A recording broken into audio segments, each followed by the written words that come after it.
Bismillahirrahmanirrahim. Assalamualaikum warahmatullahi wabarakatuh. Halo, apa kabar teman-teman semua? Para pejuang keluarga, semoga teman-teman semua hari ini dalam keadaan baik, dalam keadaan sehat, dan tetap semangat ya teman-teman. Ini adalah materi ketiga sebulan jago jualan. Pada materi yang lalu, kita telah membahas tentang bagaimana membangun kepercayaan calon konsumen, membangun trust konsumen kepada kita dan bisnis kita dimulai dengan membangunnya menggunakan tools yang kita gunakan sehari-hari, yang familiar kita gunakan sehari-hari, yaitu aplikasi WhatsApp Business. Kemudian kemarin kita telah men-setting homepage citra diri untuk personal branding dengan profil diri yang menunjukkan siapa diri kita, bisnis kita, lokasi, serta kategori bisnis yang kita geluti. Saya berharap teman-teman semua sudah paham dan yang terpenting adalah sudah melakukannya. Sepertinya hal ini memang remeh-temeh teman-teman, tetapi cara ini cukup terbukti efektif berpengaruh pada penjualan kita nantinya. Kok bisa? Iya dong, citra diri akan membawa kita lebih mudah dikenal, lebih mudah orang menghafal kita, siapa kita. Misalnya begini, Anda mencitrakan diri atau membranding diri sebagai seorang montir mobil misalnya. Profil Anda set sebagai seorang montir, status, story, kemudian di sosmed yang lain, dan selain WA juga demikian. Kemudian selalu memasang gambar-gambar tentang perbaikan mobil, otak-atik mesin. Foto-fotonya juga berkaitan dengan saat Anda memperbaiki mobil yang Anda pasang untuk setiap harinya. Maka lama-lama orang-orang yang pada melihat status, kemudian profil Anda, kegiatan-kegiatan Anda yang ada di sosmed dan WA ini akan mengenal Anda bahwa Anda adalah betul-betul sebagai seorang montir dan percaya Anda adalah montir yang baik dan bagus, tergantung postingan Anda juga tentunya. Maka suatu saat jika mereka membutuhkan jasa servis atau jasa servis mobil, otomatis mereka mempunyai referensi. Setidak-tidaknya mereka punya referensi tukang servis mobil, salah satunya tentunya yang terpikir adalah Anda, seorang montir yang terpercaya. Seperti status-status yang Anda pasang. Begitu teman-teman.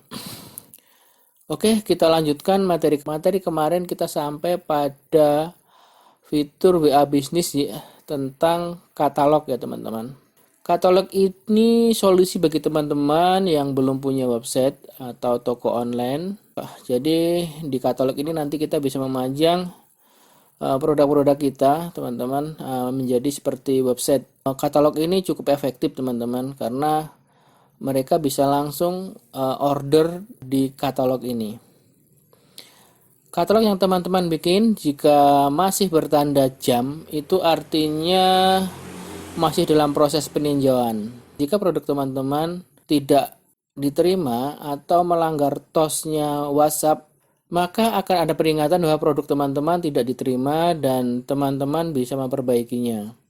Biasanya ini terjadi pada judul atau nama produk dan gambar serta deskripsi yang teman-teman pasang.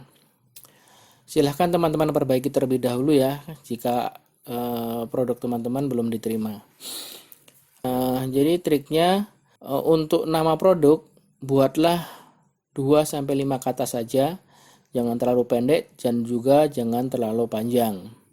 Misalnya kita bikin Ziniva itu mudah atau Ziniva kulit wajah berseri begitu. Jangan Ziniva all in one. Nah, ini kalau Ziniva all in one ini akan terkesan overclaim. Biasanya tidak diterima teman-teman. Tapi kalau ada yang diterima juga berarti ya bagus. Kemudian gambar, usahakan tidak terlalu banyak tulisan pada gambarnya.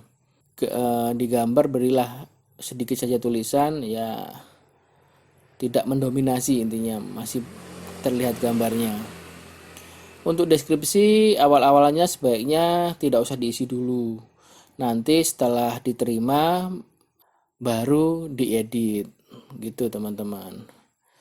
Kemudian untuk membagikan katalog yang telah teman-teman buat, teman-teman silahkan klik ujung kiri atas dan copy tautan atau link yang ada di sana. Teman-teman juga bisa membagikan langsung dengan tombol bagi yang ada di situ, bisa WhatsApp, bisa Facebook dan yang lainnya. Oke, paham ya teman-teman?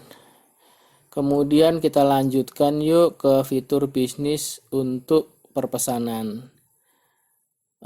Fitur perpesanan ini sangat membantu teman-teman dalam mengelola chat dengan konsumen ya teman-teman.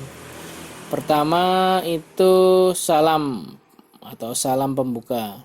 Jika fitur ini diaktifkan, maka setiap ada nomor yang baru belum dikenal di HP-nya teman-teman atau di handphonenya WhatsApp bisnisnya teman-teman, maka chat yang masuk itu akan dijawab secara otomatis.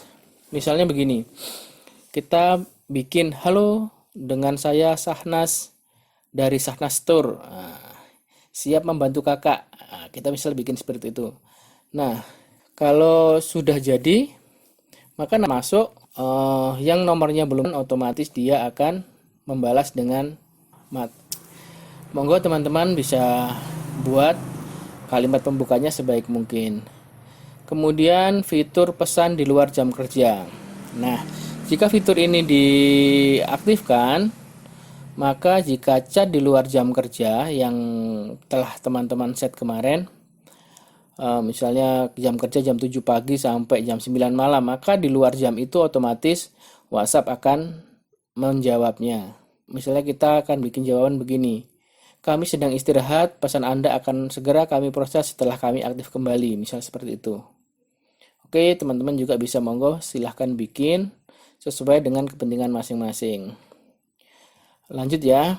Kemudian fitur jawab cepat. Nah, fitur jawab cepat ini sangat membantu teman-teman.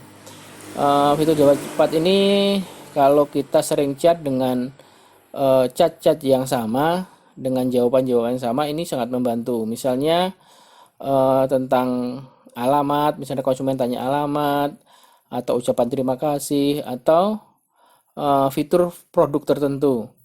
Oke, yuk kita coba saja. Misal untuk alamat begitu ya, kita pintasnya tulis ALM atau garis miring ALM. Kemudian cat panjangnya adalah alamat Jalan XXX nomor sekian Yogyakarta misalnya. Cara menggunakannya nanti saat chat dengan konsumen teman-teman, misalnya tanya alamat, teman-teman tinggal tekan garis miring atau slash dan tulis ALM, WhatsApp akan menuliskan alamat untuk teman-teman secara cepat. Begitu tak untuk yang lain teman-teman bisa buat sebanyak mungkin. Oke, selanjutnya fitur label. Untuk fitur label ini bisa teman-teman gunakan untuk menandai pesan-pesan yang misalnya pesan konsumen baru, terus pesan belum dibayar, dan sebagainya. Atau pesan-pesan penting lainnya yang perlu diberi label. Oke ya teman-teman, saya kira materi setting WhatsApp ini cukup. Tinggal ada integrasi dengan Instagram dan Facebook. Itu nanti kita bahas setelah materi Instagram dan materi Facebook agar lebih powerful lagi. Kemudian kita lanjut saja teman-teman. Materi yang lalu saya minta kepada teman-teman untuk mengirimkan 100 penawaran kepada 100 orang yang ada di kontak handphone teman-teman. Bagaimana teman-teman? Sudah semuanya pada praktek? Praktek ini memang tidak mudah teman-teman, karena banyak hal yang membuat kita tidak berhasil praktek. Kenapa? Karena pertama, malu untuk menawarkan. Kedua, itu ragu karena nggak yakin nih. Yang ketiga itu malas ya. Malas ini teman-teman. Kalau malas ya ini habislah kita. Jangan sampai malas ya teman-teman. Saya yakin teman-teman semua semangat. Oke, bagi yang sudah praktek, kenapa kok hasilnya tidak sesuai dengan apa yang saya katakan kemarin, yaitu 10, 30, 10 atau 100 orang kita kirimi penawaran, 30 berinteraksi dan 3 orang closing. Kenapa demikian? Karena teman-teman menawarkannya kepada orang-orang yang belum tentu tertarik dengan produk-produk yang teman-teman jual. Kenapa demikian? Karena orang-orang yang teman-teman tawari tersebut belum teman-teman edukasi. Betul kan teman-teman ya? Belum pernah interaksi sebelumnya. Interaksi pun mungkin bukan interaksi tentang produk ini. Dan teman-teman selama ini statusnya, terus hal-hal yang menunjukkan bahwa teman-teman adalah seorang penjual produk ini belum tersampaikan. Tentu saja mereka tidak mau karena teman-teman beriklan. Kita saja kalau ada iklan kita skip kalau lihat di TV itu ya, kita pindah channel begitu. Lalu apa yang harus kita lakukan? Nah, teman-teman, yang dilakukan adalah seperti kemarin kita harus menampilkan citra diri kita, menampilkan brand kita. Caranya bagaimana? Salah satunya lah dengan story status ya. Jadi story teman-teman sebisa mungkin buat dari pagi, siang dan sore berkaitan dengan, misalnya karena ini produknya Zeniva, sebuah produk kecantikan ya, teman-teman pagi misalnya kasih tips kecantikan, siang kasih tips agar wajah cerah, sore baru kita jualan. Begitu terus beberapa hari. Nah, karena memang butuh waktu ya agar orang-orang sekitar kita yang ada kita melihat status kita. Nah, saya sudah buat status nih tapi nggak banyak yang komen. Ya, jelas. Ada tekniknya bagaimana agar status yang kita buat itu menarik, tidak hanya tulisan, bisa juga dengan gambar, bisa dengan foto. Terus kemudian buat interaksi dengan kontak yang teman-teman miliki atau kontak-kontak baru yang teman-teman miliki. Buat interaksi, ajak ngobrol tentang sebuah produk, kenalkan diri Anda. Setelah kenal lama-lama baru bisa kita tawari sebuah produk. Begitu teman-teman. Kontak yang ada di handphone kita belum tentu merupakan target market kita. Nah, bagaimana cara mengetahui bahwa mereka adalah target market kita? Ini caranya teman-teman. Kita harus memancing dulu, kita harus mengetes atau tertarik produk yang kita jual. Caranya bagaimana? Karena Zeniva ini adalah sebuah produk kecantikan, kita cari orang-orang yang punya ketertarikan dengan kecantikan, orang-orang yang punya ketertarikan dengan kulit, begitu teman-teman. Nah, caranya bagaimana? Teman-teman bisa membuat sebuah grup, kemudian buatlah materi yang ada lead magnetnya, kemudian teman-teman sebar kepada semua kontak yang ada di handphone teman-teman. Nanti yang mereka merasa tertarik dengan apa yang teman-teman buat, mereka akan klik dan masuk ke dalam grup tersebut. Apa yang membuat mereka klik dan masuk ke dalam grup tersebut adalah sebuah iming-iming teman-teman. Iming-imingnya bisa berupa produk, misalnya sebuah e-book tips kecantikan, atau sebuah video tentang tips kecantikan, tips agar wajah tidak kusam dan sebagainya, yang ada hubungannya dengan produk teman-teman. Gitu teman-teman, bisa praktek. Oke, kalau begitu tugasnya adalah teman-teman silahkan membuat grup WhatsApp ya teman-teman, silahkan membuat grup WhatsApp, kemudian teman-teman silahkan bikin copywriting, ajakan untuk masuk ke dalam grup tersebut, buat sebuah lead magnet agar mereka yang mempunyai ketertarikan dengan produk teman-teman masuk ke dalam grup yang teman-teman buat. Silahkan teman-teman praktekkan, ajak sebanyak mungkin orang masuk ke dalam grup, kemudian lakukan edukasi tentang produk Zeniva di grup ini. Begitu ya teman-teman, saya kira materi kali ini cukup sampai di sini. Teman-teman mohon praktek ya, mohon dibuat grupnya. Oh iya, tugas menawarkan kepada minimal 100 orang di kontak handphone atau nomor-nomor lain tetap berlaku ya teman-teman setiap harinya. Kesuksesan teman-teman adalah berkat dari kegigihan teman-teman sendiri. Demikian, Assalamualaikum warahmatullahi wabarakatuh.